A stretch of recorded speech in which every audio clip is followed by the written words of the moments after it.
We're going to talk about analytics and monitoring now and go through a little bit of that. A couple of differences here, and we will talk about how these differences are blurring.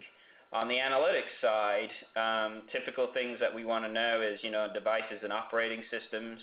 We often want to know who's using our app, how many people are using it, what features are they using. So you might say, hey, are they using the search feature? Are they using the About Us feature? Are they, doing predictive search in a screen?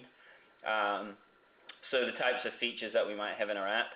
We can also capture location data. So we want to know where people are using our app.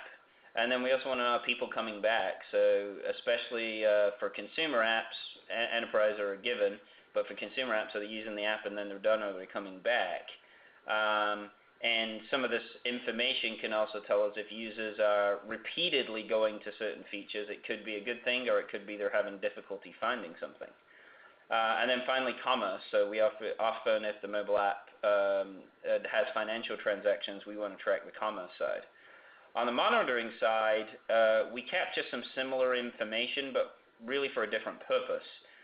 We want to be ahead of issues. So is our app crashing, right? So we want to know how stable is the app, because that's going to frustrate users. We also want to know how is the app performing. So is there a particular part of the app that isn't performing well? It could be because of network. It could be because of the device that the user is using. It could be because of an intermittent bug. So we want to see how the app's performing to make sure that our users are going to be happy. And one of the other parts of monitoring is we're going to capture details. So one of the biggest challenges with mobile is a user may have a very specific device that you haven't been able to test on, and they may be having very specific issues. Or there may be a group of users with that particular device having issues. So we want to capture as much detail as we can so we can attempt to reproduce the issue. As those who've come from the web and moved to mobile can imagine, if a web application doesn't work well, you figure out the browser, you reproduce it, and you're usually pretty good. On mobile, it can be much more challenging because you may not have access to that specific device. And as I said, the lines between analytics and monitoring are blurring. As we're going to talk about, Xamarin Insights does a lot of things that traditional analytics tools like Google did. And that feature set is just continuing to grow, which is pretty awesome for folks like ourselves and you on the Xamarin platform. So let's look at a couple of comparisons like today, and it may be unfair to compare Xamarin as a technically an analytics tool, but I think it just shows how far the tool has matured, so it's a good thing just to look at and be aware of. So Insights can give you, obviously there's a laundry list of stuff it does, but from a high level, you can look at user flows. So which screens did my users go to? I am allowed with Insights to uniquely identify a user, so I can put their email in. So I can look, for example, and say, hey, Nate used the app and was doing this function with the app. So you're able to see what specific users are going through. In Insights, you can track custom events. So you could say that they picked a color on a screen or they chose an option in a menu. The other part you could do is they also do timed events. So some of the timed events you might want to monitor is, how long is something taking? So for example, when your app starts up and it has to maybe load some remote data to get started, you could time that and see how well that performs, and that would give you an idea, of how well it's working. On the Google Analytics side, one of the advantages of Google is obviously its sophisticated dashboards. So Google goes a little bit deeper in terms of its analytics. It actually, it's been around a long time. Insights is definitely getting closer. Google's a familiar interface for those that have come from the web. One caveat to Google that may surprise you is we do a lot of apps that have to work offline and later on synchronize to a server. So if a user did something, especially in an enterprise app where you're capturing data and sending it maybe to a CRM like Salesforce, the offline data is only queued for 4 hours. So if that app is offline for 4 hours, you're not going to get that data. A couple of quick screenshots of these things. Hopefully you guys have all used Google for this, but I think this is a good example. This is a real app. We have an application that's used by salespeople, and it captures hazards in the workplace, and it recommends products to protect workers from hazards. So for example, if somebody's welding, you might observe that the flying sparks is the hazard, and you might recommend goggles or a helmet to protect them. Or if somebody's working in wood or metal manufacturing, so maybe a place where they make furniture, they're cutting wood, the dust particles may be in the air, and you need to protect them with a respirator. So this is our dashboard for the app. So as you can see on the left, Google doesn't allow us to track users by an identifiable name.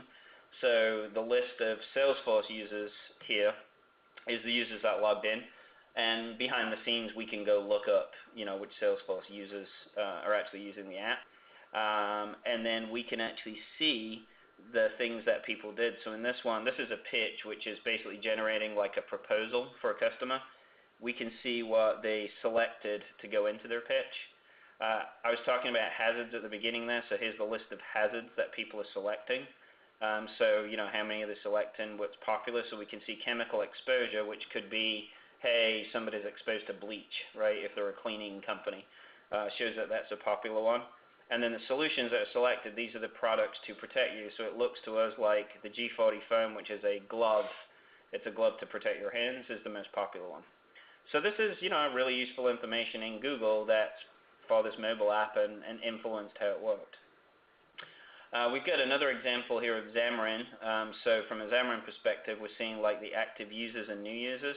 So obviously, seeing the new user signups is really important information, and returning visitors is particularly important. So we can see that we've got a good number of visitors coming back and using our app. Daily sessions, we can see spikes. Maybe it's based on app usage, promotion, time of year. We can see how long people use the app for. Very useful part is the app version, so which version of the app are they using, because as you guys can imagine, if your app maturity, you're sending out new versions, you want to make sure as much as possible that most of your users are on your latest apps. And then operating system versions, that might drive part of your roadmap and your upgrade as have you got people lagging in their operating system upgrades. And then another part of Insights is showing the basically interaction of the user, so we can see that they loaded an asset view, they loaded the about view, they searched the database, and we can even see the terms they searched for. So in this case, they searched for a cat, obviously looking for funny cat pictures. And then we can see that they loaded the about view again. So we kind of get a tree, and we can also see in this case, like, they've just got a guess number, but if we turned on user identification, we'd actually see the person that was doing that. So comparing, just switching a little bit, comparing monitoring tools, as I said, the lines are blurring. So Insights does some things that Google does, but it also does things that are traditional monitoring. And what we thought we'd compare here is Raygun, which has been quite popular with mobile developers for a while because it's been around a while. But we're starting to see Xamarin Insights abilities eclipse what Raygun offers. And so we thought this would be a good comparison for those that may be using Raygun and may be considering Insights. So the basic tier in Insights is free. There's no free tier with Raygun. Raygun basically rolled out a analytics platform called Pulse, but it is a separate product, and it does cost more. And if you go look at Pulse, and Nate and I were chatting about this earlier, Pulse is still geared towards the web. You see a lot of things in there that talk about page load breakdown, page speed, and asset timing. So although you probably could use it for mobile from an analytics perspective, it's definitely been geared towards the web. So some of the similarities between the platforms, they both got integrations with tools like Slack and HipChat, which is obviously really useful. As you capture information, you can get it posted to your chat tool instead of going into a dashboard or reading emails. They also integrate with tools like Bitbucket and GitHub and Jira. One of the shining lights for Insights is it has much tighter integration with Visual Studio. It's very easy to add insights. It's not rocket science to do Raygun, but it's just not as seamless. One benefit Raygun does have is you can add it to a back-end server, so if you want to do any kind of logging or exception tracking from your mobile app to your server, you can actually do it on both and track it to both systems. A couple of really nice things that we like about Xamarin is the app startup crash reporting. So a lot of times it's hard to track down startup crashes when an app, first begins. And there's an optional API in Insights that allows you to turn this on, so you can see start to figure out why your app is crashing on startup. Another nicety is Xamarin Insights automatically uploads debug symbols. So to explain what that means is when you look at a stack trace, and we'll show a screenshot in a sec, you need it to be meaningful, right? You need to see what class it was in and what line number the problem was occurring in. You can do that in Raygun, but it's a separate upload that you have to do through their platform every time you release your app, whereas Insights does that automatically. And like I said earlier, Xamarin Insights is just more mobile centric. So it's built for Xamarin, used by Xamarin, and it's just a little bit easier to use and integrate, and provides pretty much all the same features, and obviously has some more. So a couple of screenshots from a monitoring perspective. So this is a good example of Raygun. So it shows, this is an issue we wanted to look at, is one of our applications receives weather information from Weather Underground, and sometimes it doesn't send us data. And so the mobile app sometimes can't get good data, so we often cache that information so that we at least can provide the user with some weather information even though it's outdated. So we can see in here that there's basically some errors coming back from that, and we're able to go investigate it and see if it's really a problem or if it's just the nature of a service not working right now. And so, if we step into it in detail, this is the detail screen. If I clicked on one of those screens, this is the case of we put a radar overlay on a weather map to kind of show the radar of the weather, as you've probably seen on, apps like Yahoo Weather and the Weather Channel's app. The radar information was timing out, and it was affecting 62 users. So we can go investigate why, right? Is that something that we can control? Is it just those users have a slow internet connection? Or is it Weather Underground itself is having some problems? But again, it makes us aware of the problem. Instead of waiting for somebody to call us or give us a bad review, we can actually go investigate.